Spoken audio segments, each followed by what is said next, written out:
Sobat Komsos, apa kabar? Kita berjumpa kembali di ruang bisik bincang asik bersama Komisi Komsos Keuskupan Bandung.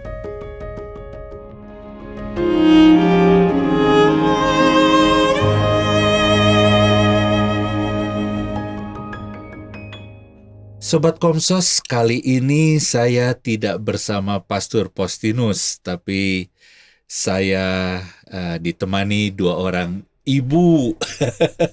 Ada Dr. Marieta Santi Prananta, SPK FR ya. Dan kemudian satu lagi Ibu Lydia Kadarsa. Kidarsa.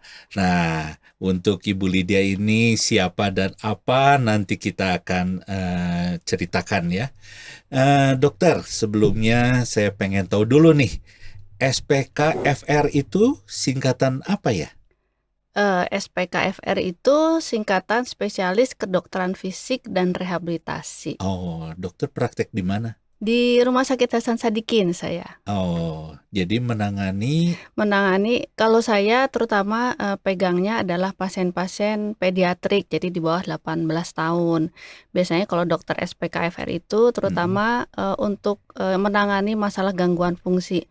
Misalnya pada anak-anak dengan keterlambatan bicara, anak-anak dengan autis, itu kan gangguan fungsi komunikasinya. Nah, nanti dikonsulkan ke kami, saya lakukan assessment, dibuatkan program, nanti kemudian programnya itu apa? Latihan untuk bicara, latihan untuk meningkatkan atensi itu dibantu oleh tim rehab medik, misalnya perlu terapi bicara atau terapi okupasi dan lain sebagainya. Kira-kira itu ya. Nah, Dok, ini bulan Agustus, walaupun sudah di penghujung bulan Agustus, tapi saya dengar, ini juga saya baru dengar nih, katanya dicanangkan sebagai bulan Spinal Muscular Atrophy Awareness.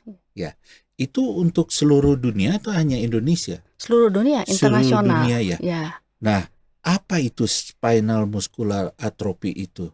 Iya. Jadi spinal muscular atrophy itu adalah penyakit genetik. Penyakit genetik. Keturunan. Keturunan, ya. Jadi dia mengenainya adalah saraf pusat. Jadi kalau saya boleh cerita anatomi sedikit. Jadi kan kita tuh kan saraf itu ada saraf pusat yang di kepala itu komputernya. Kemudian ada kabel besar di tulang belakang. Kemudian bercabang jadi kabel-kabel kecil yang menggerakkan otot-otot seluruh tubuh kita.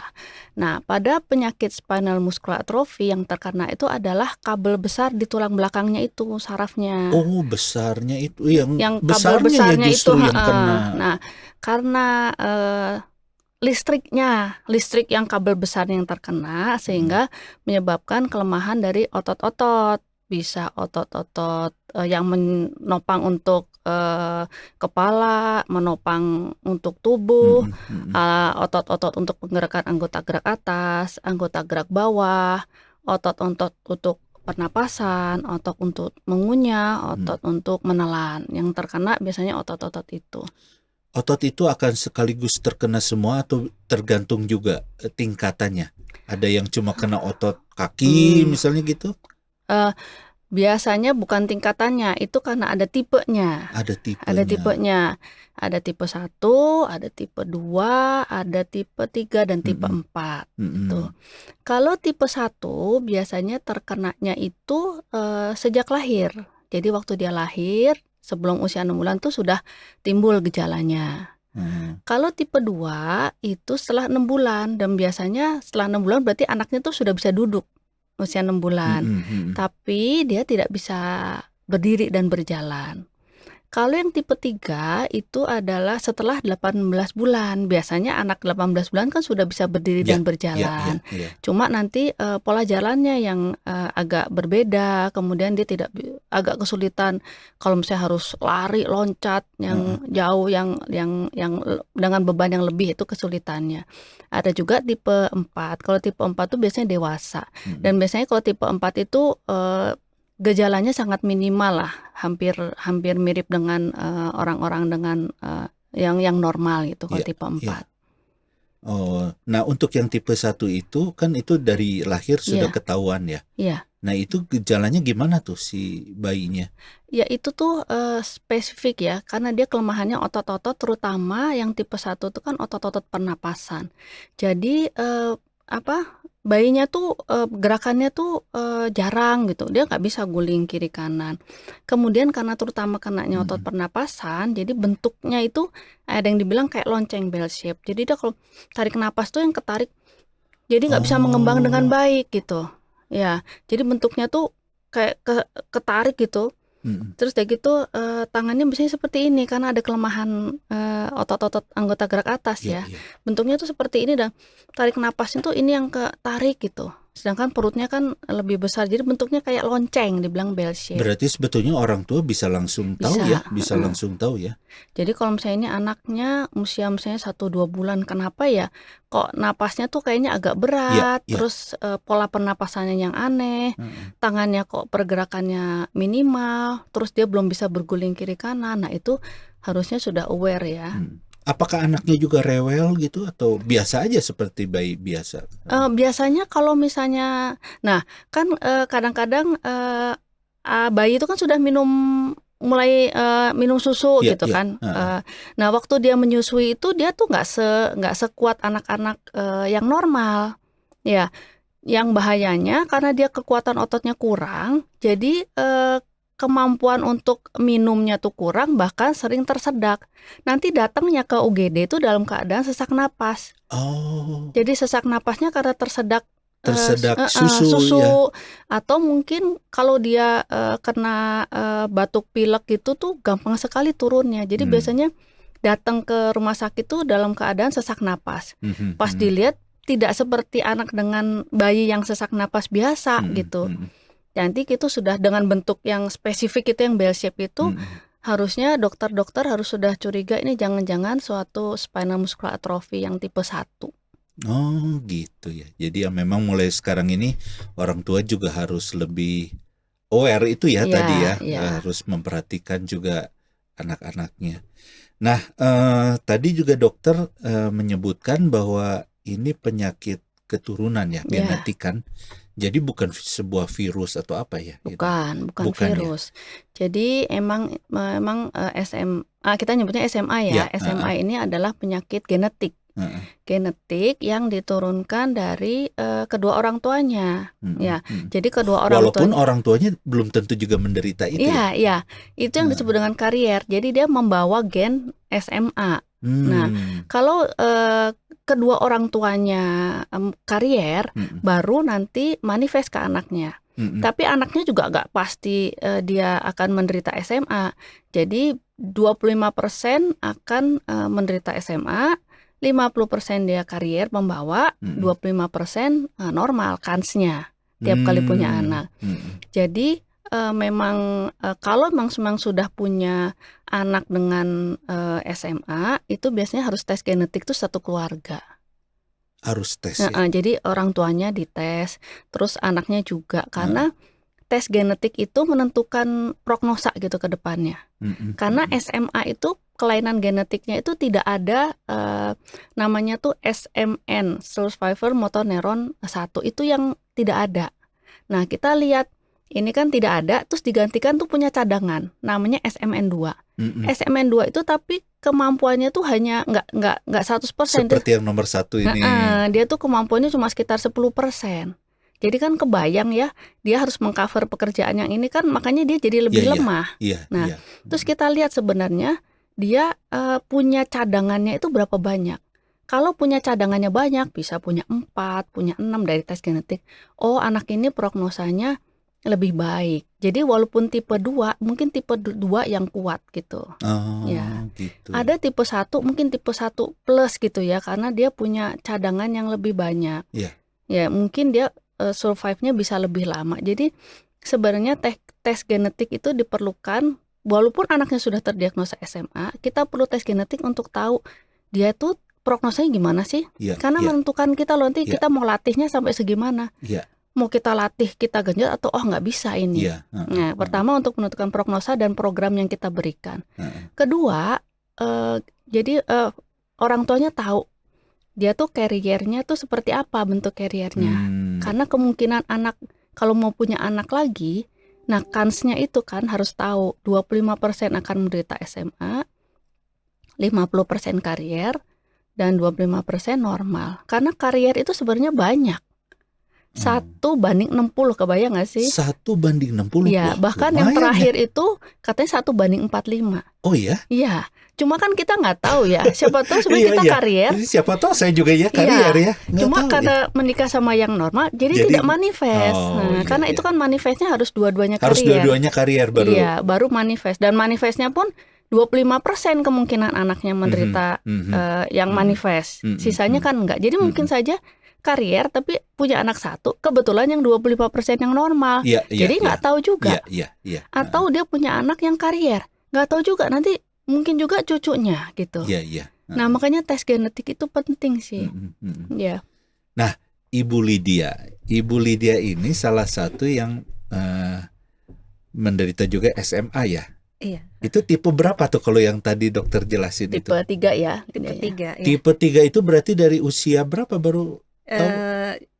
18 tahun? Diagnosanya sih umur 4 tahun. Tapi kelainannya udah muncul umur 2. Oh, umur 2 udah mulai ada kelainan. Maksudnya udah dicurigai ada sesuatu gitu. Itu kenapa nggak bisa? Jadi apa? Perkembangan sampai berjalan itu normal ya. Tapi setelahnya kayak nggak maju lagi gitu kan. Biasanya kalau anak umur 2 itu kan udah kemana-mana, udah lari-lari, udah loncat. Saya enggak gitu, cuma jalan aja santai gitu. Terus nggak bisa naik tangga sama nggak bisa lari dan lompat. Nggak bisa lari dan lompat. Iya. Nah, ketika udah usia 4 tahun itu gimana?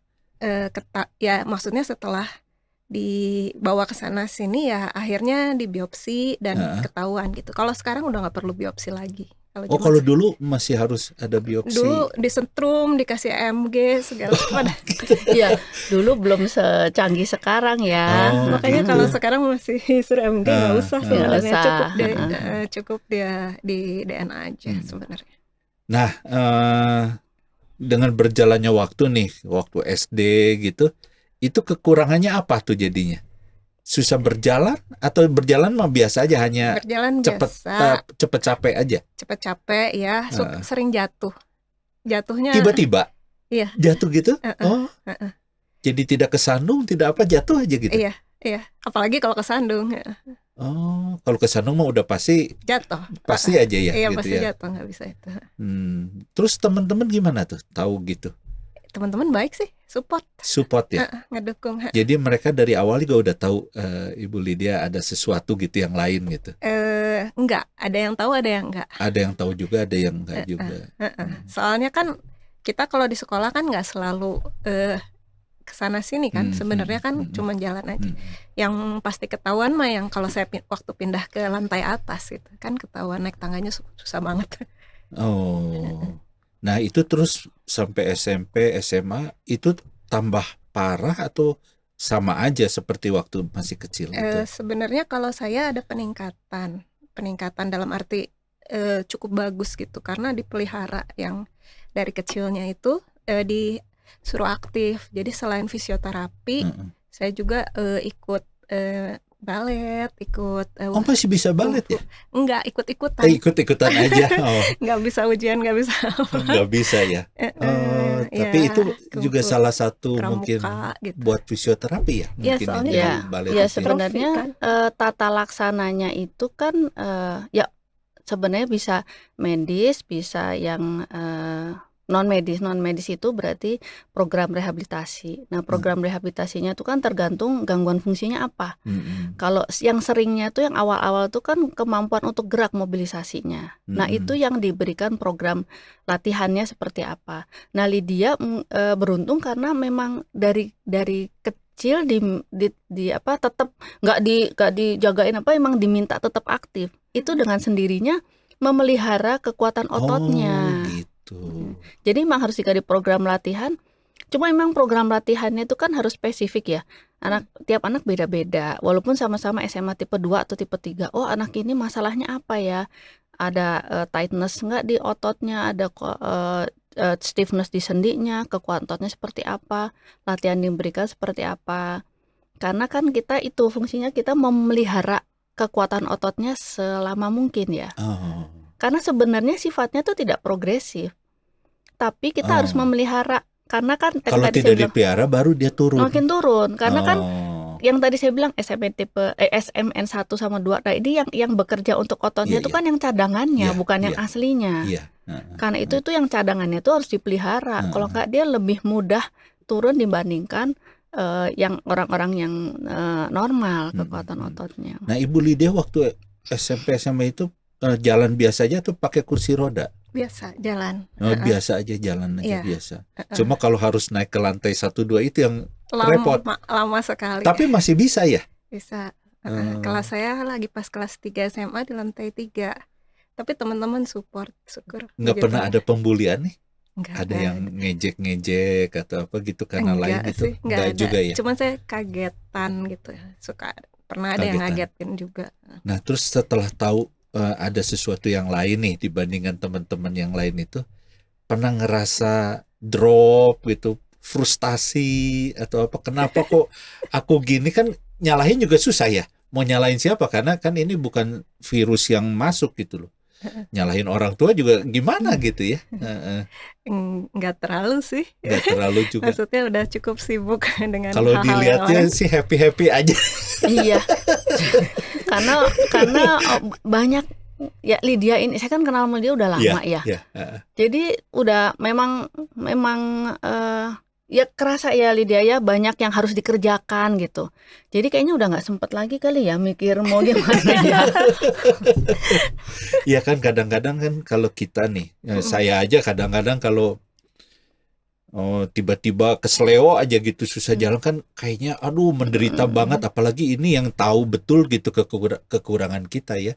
Jadi ya saya pikir sih memang selalu berpikiran positif pada satu kegiatan juga itu menjadi paling keselnya obat ya. tuh kalau misalnya harus batalin acara gitu. Karena Misalnya apa nih jadi. batalinnya? Ya loyo lah gitu atau Nah dok, tadi itu juga kena otot pernapasan kan? Ya, otot pernapasan. Nah berarti penyakit ini apakah berbahaya? Berbahaya. Berbahaya ya? Pada yang tipe 1 anak-anak kemampuan untuk nafas gitu tidak sebaik kita. Terus kemampuan untuk batuknya yang kurang. Jadi kalau misalnya sudah batuk pilek, anak kalau SMA tipe 1 emang sudah kondisinya kurang baik ya sampai memerlukan alat bantu pernapasan karena benar-benar lemah otot-otot pernapasan. Sedangkan paru-paru kita bisa mengembang itu kan karena bantuan dari otot-otot dinding dada kita kan untuk mengembangkan rongga dada. Jadi anak-anak yang tipe 1 biasanya akhirnya dia harus pakai alat ventilator, alat bantu nafas. Nah, anak-anak yang tipe 2 karena kemampuan untuk mengembangkan rongga dadanya tuh kurang, terus kemampuan untuk batuknya kurang, jadi mengeluarkan dahaknya kemampuannya kurang, jadi batuk pilek yang ringan saja itu bisa jadi masalah. Sampai masuk ke UGD, harus dirawat, harus dinebu, harus kita bantu untuk mengeluarkan dahaknya. Kebayangkan kalau paru-parunya penuh dahak, betul. Sedangkan dia untuk mengeluarkannya aja nggak bisa, susah. Ya, kalau idealnya itu punya ini alat, ada kan namanya cuff mesin tuh alat bantu untuk mengeluarkan dahak. Jadi seringnya kita kalau anak-anak yang tipe 2 kita bantu, kita nebu, kita posisikan gimana, kita bantu untuk mengeluarkan dahaknya. Nah itu kerjanya dokter SPKFR salah satunya itu. Salah satunya. Nanti kalau misalnya dia sudah baik, dahaknya bisa keluar, kita latih supaya paru-parunya tuh dinding otot-otot parunya itu bisa tetap berkembang dengan baik. Kita latih bagaimana cara batuknya, posisinya supaya batuknya tuh bisa efektif, benar-benar bisa keluar gitu.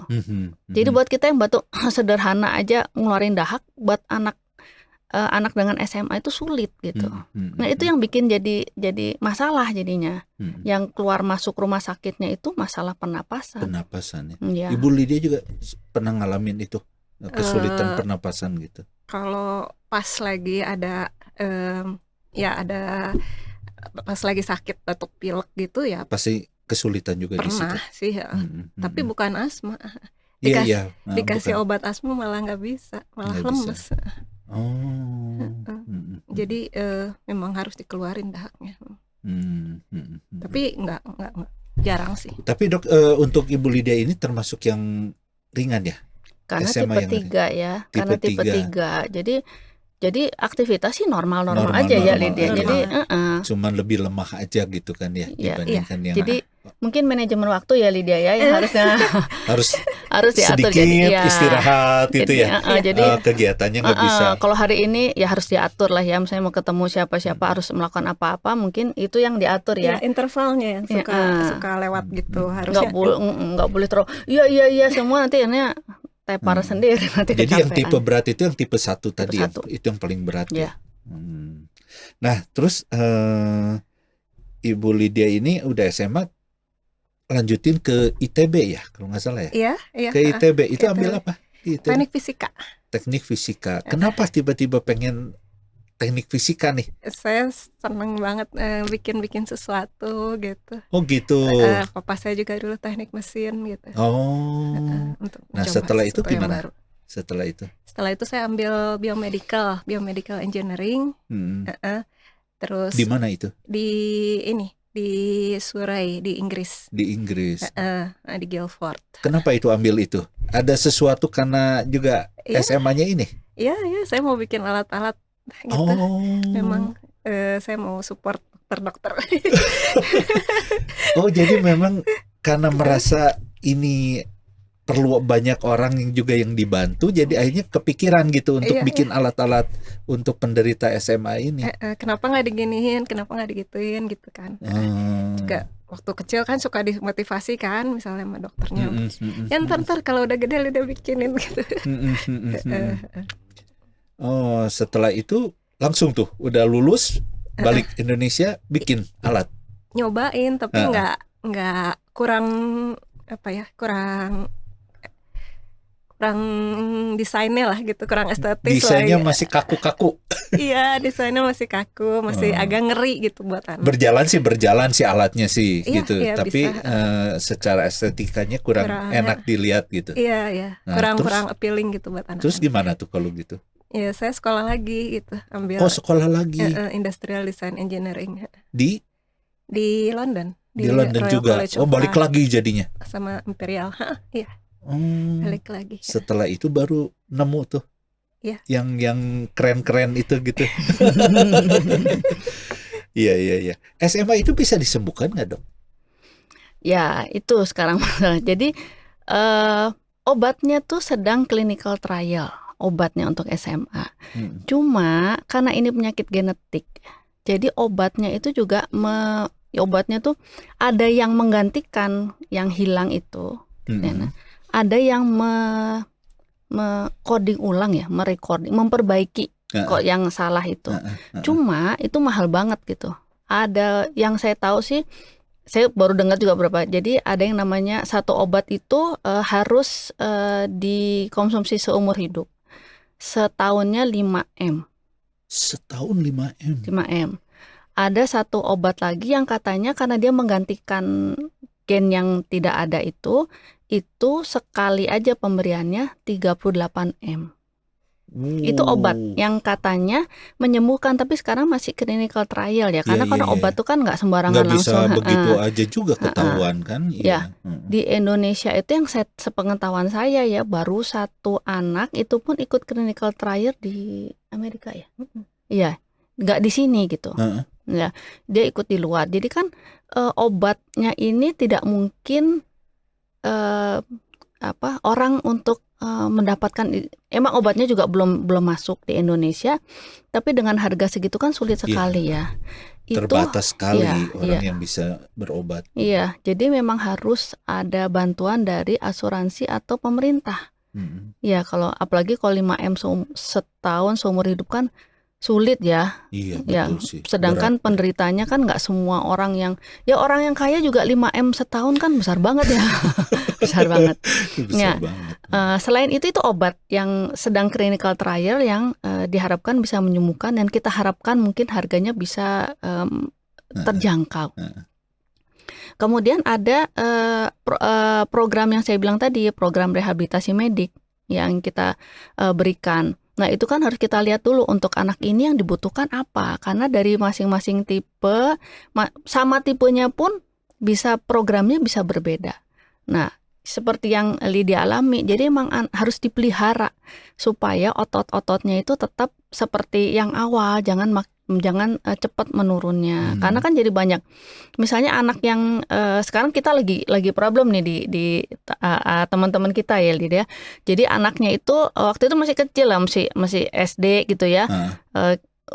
Kursi rodanya Lydia gitu bikin. Nanti dalam berapa tahun karena mereka kemampuan untuk mobilisasinya terbatas, makin besar anaknya, makin gemuk, makin susah lagi ininya bergeraknya lagi. Kita lagi punya banyak nih anak-anak yang overweight jadinya karena geraknya kurang, duduk terus gitu ya, makan terlalu berlebihan ya. Lah sekarang anak-anak yang normal aja kan sekarang mereka banyak main. Betul. Sekarang mereka berkomunikasi dengan teman tuh dengan main game. Mobilisasi kurang. Jadi sekarang lagi bermasalah ini sudah beberapa yang overweight ya, mulai overweight. Nah itu salah satunya. Kan nggak bisa, kamu harus latihan ya. Kalau nggak nanti kamu makin besar, otot kamu makin lemah. Belum lagi masalah-masalah yang lainnya. Nanti bisa terjadi skoliosis. Iya, betul. Ya, kan kalau ototnya makin melemah, lama-lama skoliosis gitu. Jadi problemnya nanti nambah terus. Nanti kita sesuaikan dengan sekarang ini problemnya tuh apa. Terus kita, oke, sekarang kita tetapkan goalnya tuh ini ya kamu ya. Nah, programnya apa? Nah, di situ peran kami dokter-dokternya terutama dari tim rehab untuk memberikan program yang paling sesuai. Nah, kalau khusus untuk alat bantu jalannya itu kerjasama dengan Lydia karena Lydia tahu kan, karena tahu sendiri yang enaknya itu harusnya tuh dipegangnya tuh di sini sama di sini karena kursi rodanya juga atau alat bantunya tuh benar-benar custom made, tergantung kebutuhan anak itu. Ada anak yang masih bisa wheeling, dia harus wheeling sendiri, nanti bentuk rodanya kayak apa, bentuk kursi rodanya begitu.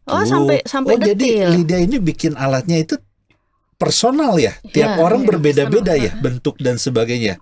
Walaupun misalnya satu kursi roda, tapi kursi roda yang satu dengan yang lain akan beda bentuknya. Beda.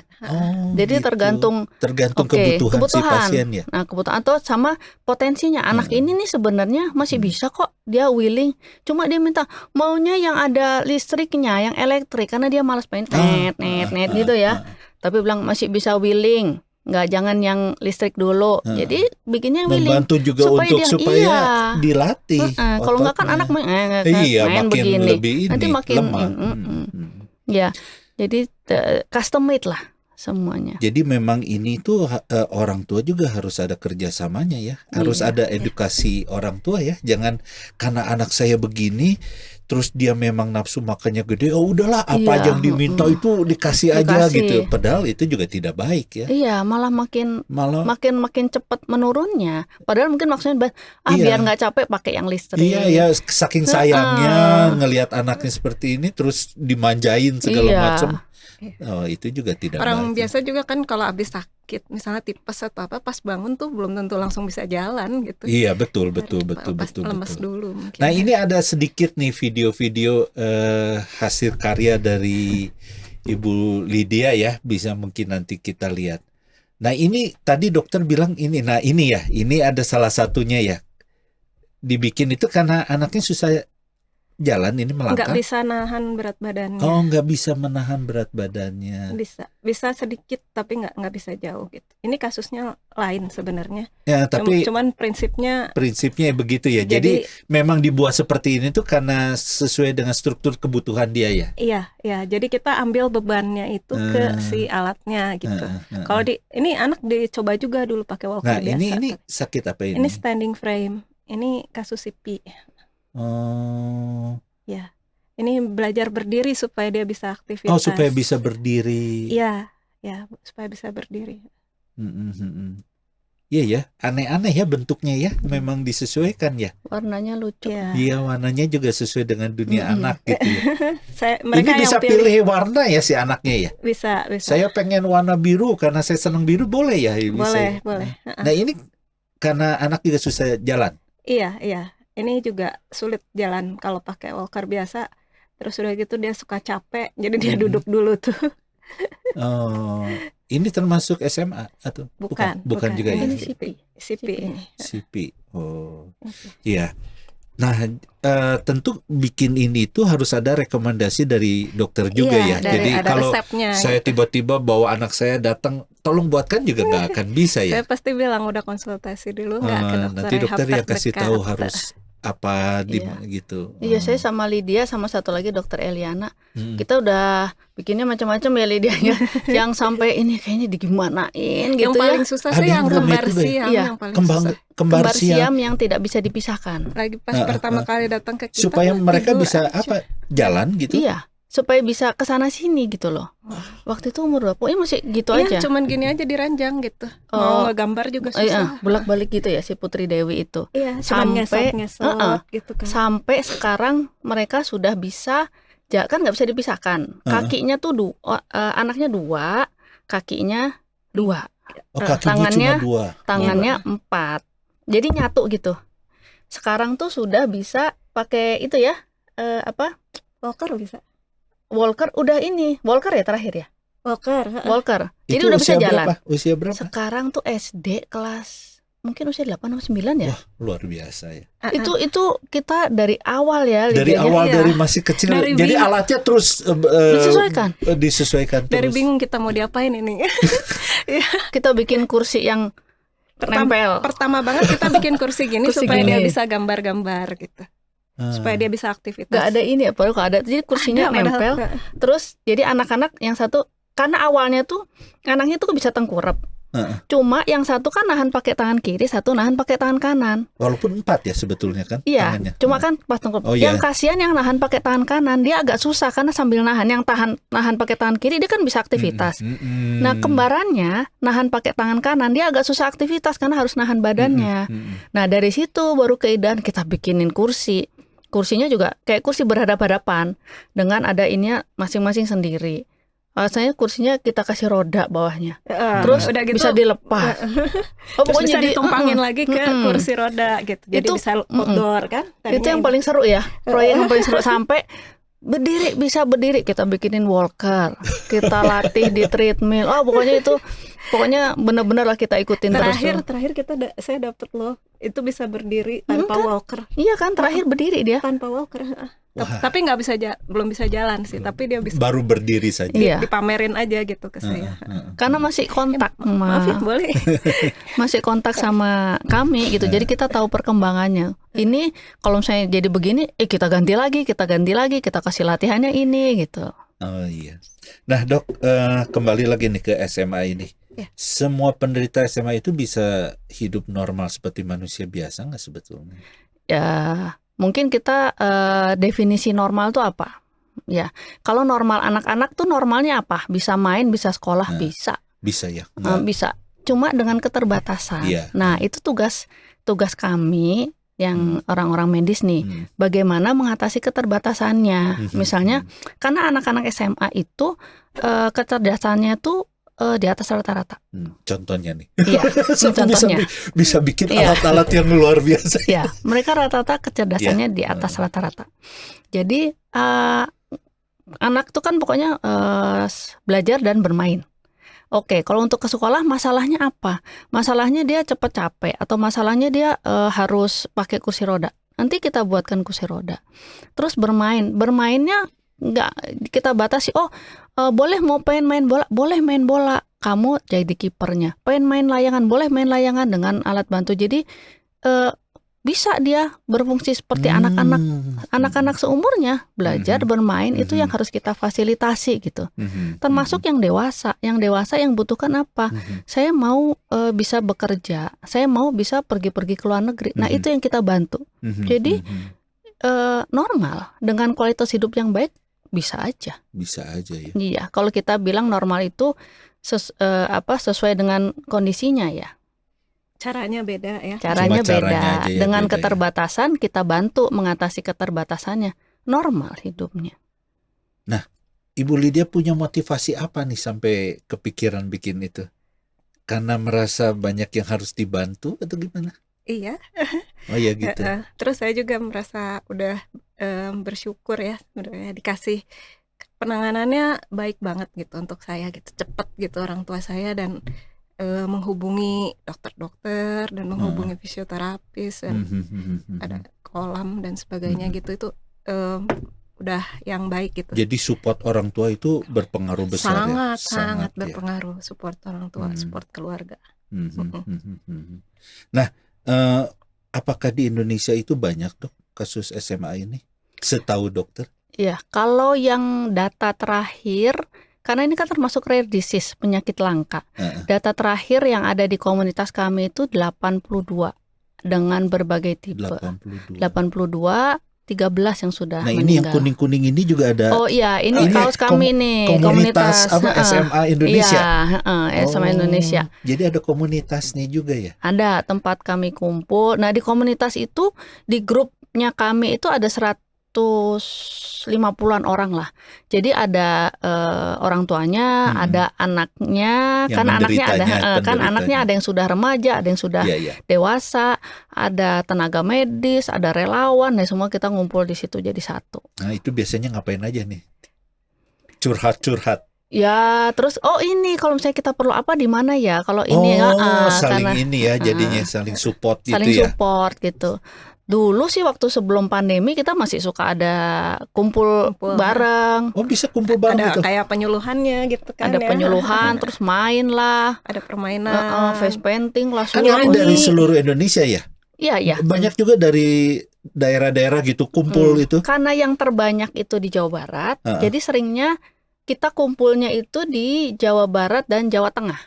Waktu itu pernah kumpul Jakarta sekali. Jakarta ya, Jakarta, di Jawa Tengah beberapa kali, di Bandung, di Jogja lah gitu beberapa kali. Tapi di luar Jawa juga banyak yang datang juga. Banyak sih. Enggak, kalau yang di Jawa enggak selalu datang. Enggak selalu datang. Yang banyak datang memang yang baru. Yang di Jawa, ini ya, Jogja, ya sekitar Pulau Jawa, karena terbanyaknya memang di Pulau Jawa sih yang tercatat ya. Mungkin yang di luar sana karena nggak semua, ya terus terang nggak semua dokter itu tahu tentang karena penyakit langka ini. Jadi seringnya terdiagnosanya bukan sebagai SMA, bisa yang lain, mungkin cerebral palsy atau yang lainnya. Oh, bisa juga ke situ diagnosisnya. Makanya awareness kami itu tidak hanya ke orang awam, tapi juga ke dokter. Ya, tenaga medis, terutama yang terdepan itu kan puskesmas, dokter umum itu kan yang terdepan ya, sebelum sampai ke kami yang di rumah sakit rujukan. Jadi mungkin di luar sana itu banyak juga ya yang sepertinya sebetulnya sih banyak, ada ya. Tapi belum mengerti bahwa ini itu SMA gitu ya. Karena didiagnosanya penyakit yang lain. Seringnya sih cerebral palsy didiagnosanya. Padahal beda. Apa tadi cerebral palsy. Cerebral palsy itu apa sebetulnya itu? Kalau itu kelumpuhannya di saraf pusat di otaknya. Penyebabnya macam-macam kalau cerebral palsy. Ada bedanya apa dengan SMA nih? Perbedaan yang paling menyoloknya? Biasanya kalau cerebral palsy itu ototnya itu lebih spastis, lebih nggak cuma kelemahan tapi ototnya itu lebih kaku gitu. Dan tipenya berbeda, dia ada yang kena kakinya aja, ada yang kena empat-empatnya, ada yang cuma kena sebelah gitu. Kalau SMA kan enggak, SMA itu kan tergantung tipenya. 1, 2, 3, 4. Jadi sebenarnya sih karena sama-sama masalahnya tuh datang awal itu karena belum bisa jalan seringnya. Iya. Di anak usia 2 tahun kok nggak bisa jalan. Nah, sering didiagnosanya itu. Sebenarnya kalau diperiksa dengan lebih mendalam, lebih teliti, berbeda itu. Jadi orang misalnya kan ada yang lumpuh gitu misalnya nggak bisa jalan, itu macam-macam kan penyebabnya. Iya, bisa juga spina bifida juga bisa. Jadi kan banyak. Nah, cuma itu yang harus didiagnosis. Cuma kalau kita periksa lebih teliti itu berbeda sebenarnya. Tapi diagnosa pastinya genetik, tes genetik. Kita harus tes genetik ya. Genetik. Nah, ini karena karier kan, yang sekarang saya juga nggak tahu, calon istri saya juga nggak tahu misalnya gitu. Jadi sebetulnya sebelum menikah itu harusnya tes dulu. Baiknya tes genetik. Ya. Karena sebenarnya kan banyak sebenarnya penyakit genetik ya. Cuma tes genetik ini kan nggak murah. Nah itu sih. Iya, kalau di kadang-kadang sini malas juga ya. Iya, mungkin sekitar 3 jutaan ya, 3,5 jutaan ya. Tapi ada kadang tuh di Jogja itu kan sudah punya labnya sendiri, bisa 1,5 nggak salah. Oh khusus. Ada satu lab yang bisa di UGM.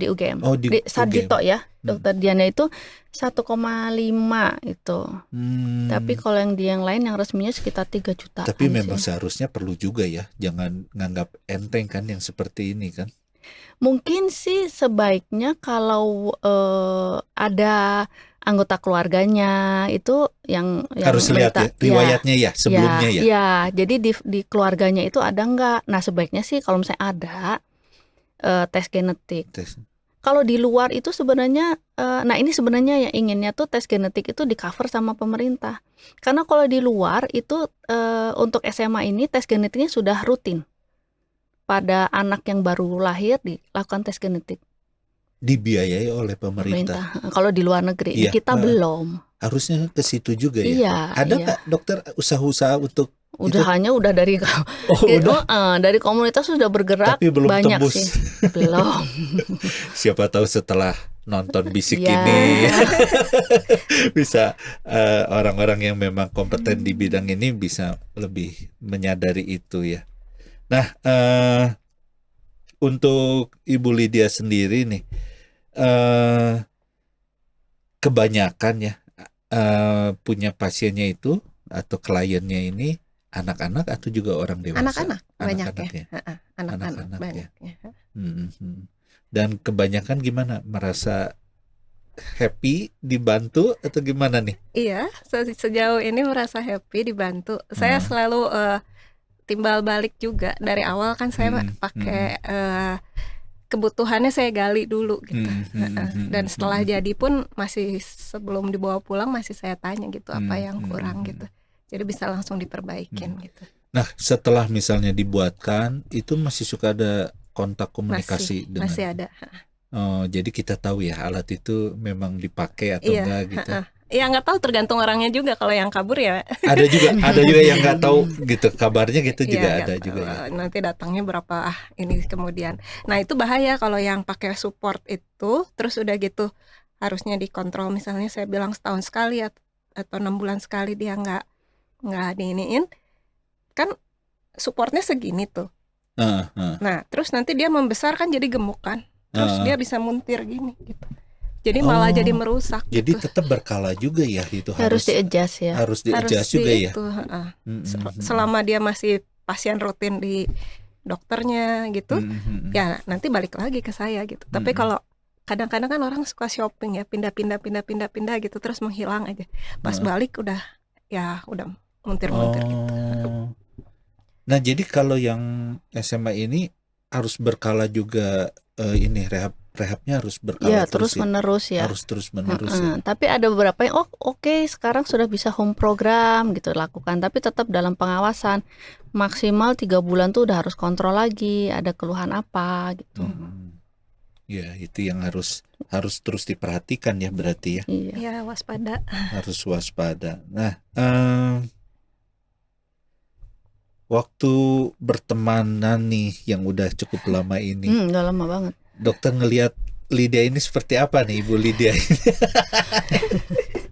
Iya, waktu pertama kali itu agak kaget ya. Waktu pertama kali ketemu tuh kita di Panti Asuhan Alma masih bawa nyetir sendiri. Padahal waktu itu tuh kita belum punya Google Map dan nanti saya pulangnya lewat mana ya? Buka map lagi. Nanti saya lewat sini bilang, ih Leben. Tapi terus dokter udah tahu menderita ini. Udah. Tapi nyetir sendiri segala. Nyetir sendiri. Masih beberapa tahun tuh masih nyetir sendiri ya, Lid ya. Terus ke pertama kali ke RS saya ingat banget. Saya tuh di sini tempatnya kita mau temu. Lydia parkirnya di Pasteur ya. Terus pas telepon saya udah sini. Itu jalan dari Pasteur sampai ke sini tuh jauh bener itu. Itu inget banget sampai berhenti dulu, jalan lagi karena salah parkir. Tapi nggak menyerah. Pokoknya inilah ya tangguh lah. Tangguh yang saya kagumnya itu berani. Ya waktu saya dengar ceritanya sekolah di luar apa gitu segala tuh luar biasa lah dengan kondisi seperti itu ya. Masih berani keluar dengan segala keterbatasannya. Berani apa nekat? ya tangguh lah ya. Dia berani tangguh ya. Itu mentalnya udah mental baja lah gitu. Kemudian mau berbagi gitu. Ya, mau berbagi apa yang bisa dibantu. Dan Lydia tidak pernah menurunkan standarnya. Jadi kalau misalnya anak ini butuhnya itu seperti ini. Kalau misalnya anaknya nggak mampu, kita yang cari bantuannya tuh dari mana ya, dari sini. Tapi tidak menurunkan standarnya bahwa kalau misalnya nggak mampu terus barangnya kita turunkan speknya gitu, enggak. Standarnya tidak diturunkan karena itu yang dibutuhkan oleh anak-anak. Kita cari solusinya. Kita cari solusi yang lain, tapi dengan tidak menurunkan standar atau mutu dari barang yang alat bantu yang dia butuhkan. Ya memang itu yang menjadi masalah ya. Kadang-kadang kan yang menderita SMA ini tidak selalu juga dari keluarga yang mampu kan. Nah, ketika mampu sih mungkin orang tuanya bisa support dalam arti dari finansial dan sebagainya masih bisa. Nah, untuk keluarga-keluarga yang memang menengah ke bawah gitu kan, ini akan menjadi beban berat juga. Nah, kira-kira memang ini juga terpikirkan oleh misalnya Ibu Lydia. Kalau misalnya saya dari keluarga itu, ini berapa harganya? Aduh, kalau segini saya nggak bisa gitu. Gimana tuh kalau seperti itu? Ya kalau saya emang nggak bisa buatkan ya saya nggak bisa buatkan daripada saya buatkan setengah-setengah gitu. Daripada kita turunin itu asal bikin aja gitu ya. Ya karena kan nggak enak juga dipakainya mungkin ya, terus kasihan juga nggak sesuai nggak gitu, sesuai nggak juga, sesuai. ya. Biasanya kita cari ada nggak sih donatur yang bisa, karena alat-alat ini tidak di cover sama BPJS. Nah itu yang jadi masalah juga. Kalau kan. untuk program rehab mediknya itu di cover. Jadi program rehabnya sih oke ya jadinya. Di cover gitu. Tapi ya. untuk alat ininya yang ke dokter tuh di cover, untuk program rehab mediknya tuh di cover sama BPJS. Cuma alat bantu ini belum di cover sama BPJS. Nah itu kan kita harus carikan ya, kalau orang tuanya mampu sampai yang elektrik juga kita dia bisa dibuatkan oleh Lydia. Cuma kalau yang nggak mampu ini dia kita carikan donatur biasanya. Ada yang program atensi ya. Iya. Paling apa itu program atensi? Yang dari Kemensos juga ada beberapa yang dapat. Oh bisa juga dari situ. Jadi emang sebenarnya tuh donatur tuh asal kita mau cari tuh ada kok. Banyak sih orang-orang yang tergerak hatinya untuk membantu. Tinggal bagaimana kita membantu mencarikannya aja. Ya, nah di sini juga Sobat Komsos, saya pikir mungkin setelah kita menonton ini juga tergerak hatinya. Kita bisa berbuat apa saja untuk membantu sesama, salah satunya dengan menjadi donatur juga kan. Oke, mungkin ada harapan dari dokter nih setelah ikut program ini di Bisik ini. Ya harapan saya sih terutama kalau untuk harapan untuk pemerintah, siapa tahu ada dari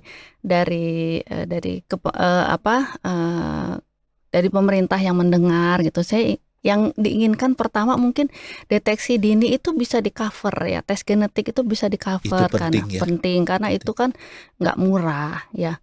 Kedua karena saya sebagai dokter SPKFR program rehab mediknya sudah di cover. Nah alat-alatnya itu kalau misalnya bisa di cover oleh BPJS itu sudah sangat berterima kasih saya bisa kalau itu bisa. Ketiganya tentu harapannya obat yang benar yang bisa menyembuhkan yang saat ini sedang clinical trial bisa masuk ke Indonesia, bisa di cover oleh pemerintah atau mungkin bisa diakses sama teman-teman dengan SMA. Jadi kualitas hidupnya tentu akan lebih baik ya.